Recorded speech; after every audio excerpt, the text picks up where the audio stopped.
In the Caribbean Sea, a happy family enjoys a wonderful vacation together on a yacht. The mother, Julia, jumps into the water for a swim, and while trying to relax, she feels something strange. However, she cannot see anything around her, so she attributes it to her imagination. Seconds later, the strange sensation returns. She still sees nothing, but this worries her, so she begins to swim back to the yacht. Suddenly, something starts pulling her leg, and she begins screaming desperately for help. Her daughter Cassie cannot hear her because she is wearing her headphones, while her husband Tom and her son Ben are busy fishing. Julia continues to struggle to stay afloat, and screaming becomes increasingly difficult due to the water entering her mouth. Soon, Tom realizes he hasn't seen Julia in a while and searches the yacht until he finally sees his wife in danger. After gathering the children, Tom brings the yacht closer to Julia and dives into the water. He quickly reaches his wife and holds her tightly to keep her afloat. He swims back to the yacht, and the children help them climb aboard. The family comforts Julia, who doesn't know what happened, and blames it on a current. That night, the family celebrates Ben's birthday with gifts and a cake. Cassie receives a call from her boyfriend, so she goes outside with a laptop to talk in private. He shows her that massive storm clouds have appeared over the city before the video call glitches and freezes. Cassie runs back to her family to tell them what happened, and Tom blames it on being too far from land to get a good signal. At that moment, they hear a noise and go outside to discover a pod of whales passing by. Tom explains that whales follow the Earth's magnetic field, but when storms cause anomalies, the confused whales follow the anomalies instead. Suddenly, the yacht jolts, causing Ben to fall. Tom worries that something has damaged the yacht, so he goes diving to get a closer look. After a few seconds of searching, Tom reappears with a cut on his shoulder. Julia stitches the wound while Tom explains that he felt something behind him, and when he turned around, he cut himself on the propeller. Whatever was swimming near him was really big, but he couldn't see it. What Tom did find was severe damage to the yacht, so they need to call for help. Julia repeatedly tries to use the yacht's radio, while Cassie keeps searching for a signal on her phone to no avail. Suddenly, a strange being startles her, but it turns out to be just Ben playing a prank with a mask. Eventually, the yacht stops working and is left stranded in the middle of the sea. Julia finds a voice on the radio, but it is all jumbled static. Tom says they have enough water and food for 4 days, so they will have to wait for a fishing boat to pass by. Suddenly, the radar detects something nearby, and the family hears a strange noise. They run outside and are shocked to see several meteorites landing on Earth, causing massive impacts upon crashing. A meteorite falls into the water nearby, so Tom runs to force the yacht to move again. As the engine struggles to move forward, another meteorite crashes down and impacts the area. The family hugs each other in fear, and Tom notices that the fireballs are not meteorites, but satellites. Then Ben points out some smoke coming from the yacht. Tom takes a look and confirms that the engine is fried. The wind begins to pick up, so the family hides inside, not noticing that the compass is going crazy.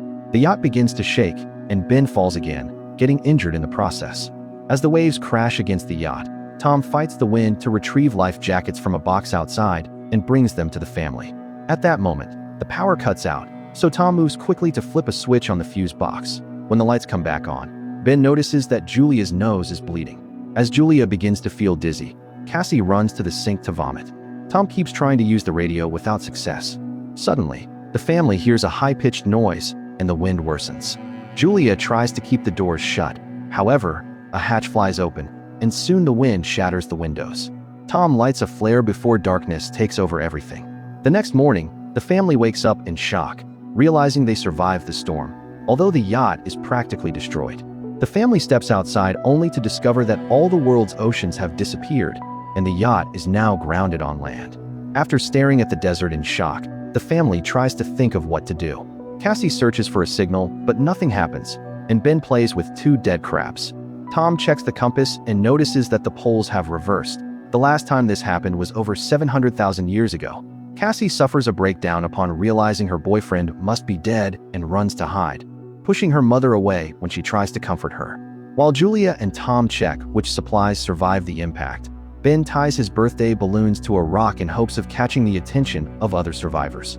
Then, Tom tries to use the radio again and makes contact with a man named Now, the captain of a submarine. His vessel has also become stuck on land, and he confirms that the magnetic poles have reversed, causing the ocean to recede and submerge the continents. Now has not found any other survivors and says that most communication systems are down. Since there are occasional systemic movements, he has concluded that the poles will reverse again and the seas could return in a week.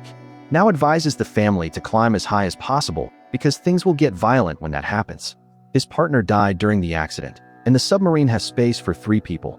Julia and Tom convince him to save their children, so he gives them his coordinates. Tom calculates that it will take them 2 or 3 days to find the submarine, so he tells the family to get a good night's sleep because they will leave early tomorrow. The next morning, the family is packing their supplies when Tom sees something moving nearby. It is a limping man with a makeshift harpoon and a dog that won't stop barking. Tom approaches him and gives him a bottle of water, but he cannot understand the man's language. After drinking, the stranger hits Tom with the bottle and kicks him in the face. A terrified Julia comes running, but it is too late. The guy is already stabbing Tom in the stomach with the harpoon. Tom's body twitches for a few seconds before the subject also slits his throat. Next, the man begins to chase Julia and even throws the harpoon at her, which only cuts her shoulder. This does not stop Julia, who runs toward the yacht and reaches her children, telling them to hide while she locks the doors. The siblings squeeze inside the sofa, and Julia gives them the flare gun before grabbing a knife and hiding in the bathroom. The man bangs on the door until he manages to break it open and bursts inside. He grabs some food and begins searching the yacht, eventually heading to the bathroom. Julia manages to avoid him by escaping through a hole in the wall. The guy looks outside and doesn't see her, but when Julia tries to sneak away, the dog begins barking at her. Suddenly, the animal tackles her to the ground, leaving Julia with no choice but to kill it with a knife.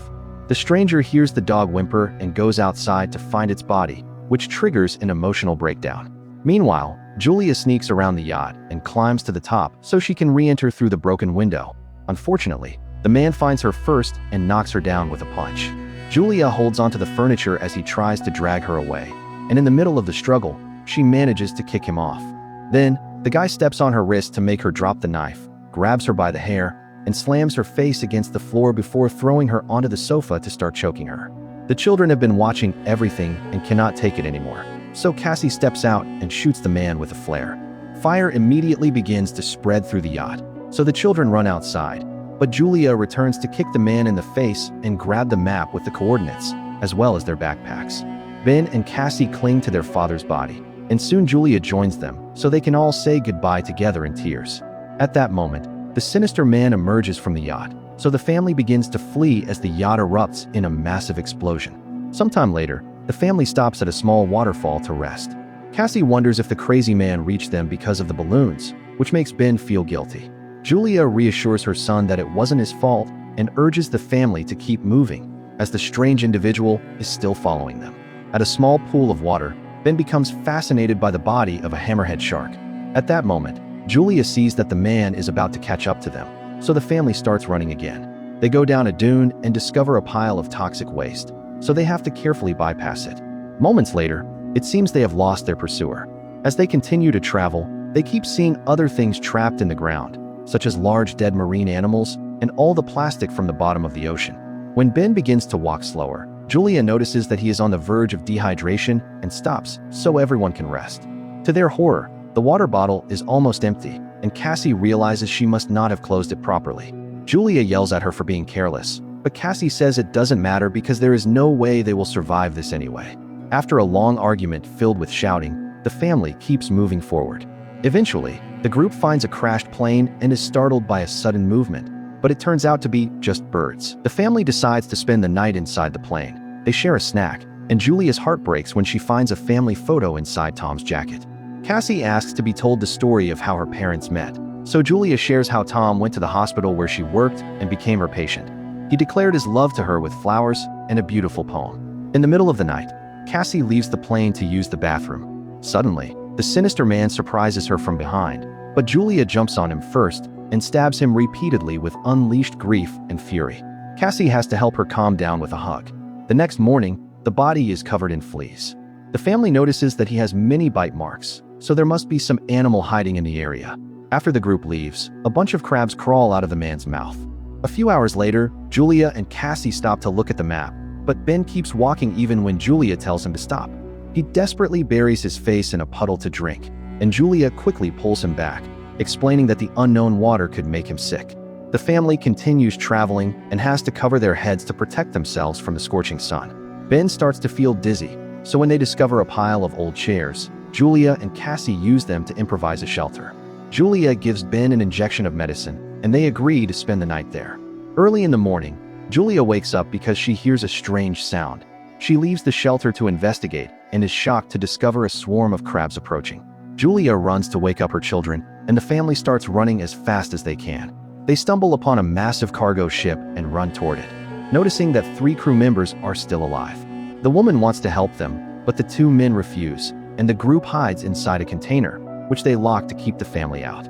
The crabs are almost there, so Julia makes the children climb to the top of the container.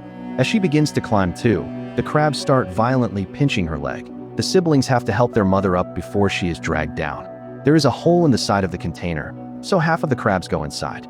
The crew members open fire, but there are too many creatures. Soon, the crabs overwhelm and kill 2 of the workers. The last man reaches for a hole in the ceiling only for the crabs to pull him down and kill him too. Afterward, Julia bandages her leg wound and passes out. Sometime later, she wakes up in a sandstorm and finds herself alone. She panics as she climbs down to look for her children, though she first grabs the dead woman's gun. Hearing her mother scream, Cassie quickly returns and explains that they went out to look for help but found no one. They then reunite with Ben, who has found an open container where they can rest until the storm passes. Julia uses Tom's lighter to cauterize her wounds, which is incredibly painful.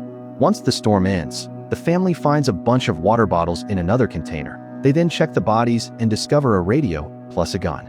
Julia calls Now and informs him that she has lost the map. In return, Now reveals that he has been attacked by arthropods, which are creatures from the abyss, and it seems the oxygen has driven them crazy. Now tells the family to hurry because his instruments have calculated that the sea will return faster than expected, so they only have a few hours. He fires a flare, and the family starts walking in that direction. After a long trek, the family finds a broken toilet, and Ben urinates in it. They can finally see the submarine nearby, but they will have to cross a massive rock formation to reach it. As they make their way through, the walls begin to shake and stones start to fall, triggering a massive rock slide. Julia pushes her children out of the way just in time and dives back to avoid being crushed. Now there is a wall of rock blocking the path between them. Julia tells the children to go on without her, but Cassie refuses and insists that her mother should try to climb. An argument breaks out, and after much shouting, Julia promises she will find her children later. A reluctant Cassie finally drags her brother away. The children climb the rest of the rock formation and run toward the submarine, only to find Now bleeding out outside. He explains that it is all over for him, so the children can take the submarine. Realizing they will have an extra spot, Cassie runs back to look for her mother. Meanwhile, Julia is horrified to see the crabs approaching and opens fire. She manages to kill a few, but the swarm is too large, and she cannot fight them all off. At that moment, Cassie appears at the top of the wall and offers her hand, so Julia begins to climb as fast as possible with her injured leg. With Cassie's help, she makes it to the other side, and they run together toward the submarine. Ben is already standing on the roof and opens fire to keep the crabs distracted while his family climbs up too. The crabs find Now's body and immediately feast on him. Julia takes the gun and maintains crossfire while ushering the children inside. Once they are safe, she realizes she is out of bullets, so she throws the gun at the crabs and joins her children inside. The family makes sure to lock the hatch tightly and watches the crabs surround the submarine through the windows. At that moment, the ocean finally returns, so the trio runs to their seats and buckles up before holding hands. The violent waves soon strike the submarine and begin tossing it back and forth, causing Julia to have visions of everything that happened and Cassie to vomit. Soon, the high-pitched noise returns and knocks the family unconscious. Sometime later, Julia and the children wake up and rejoice upon confirming they are alive. They open the hatch and step outside to discover that the waves have left the submarine in a destroyed city, which means there is hope to survive and rebuild.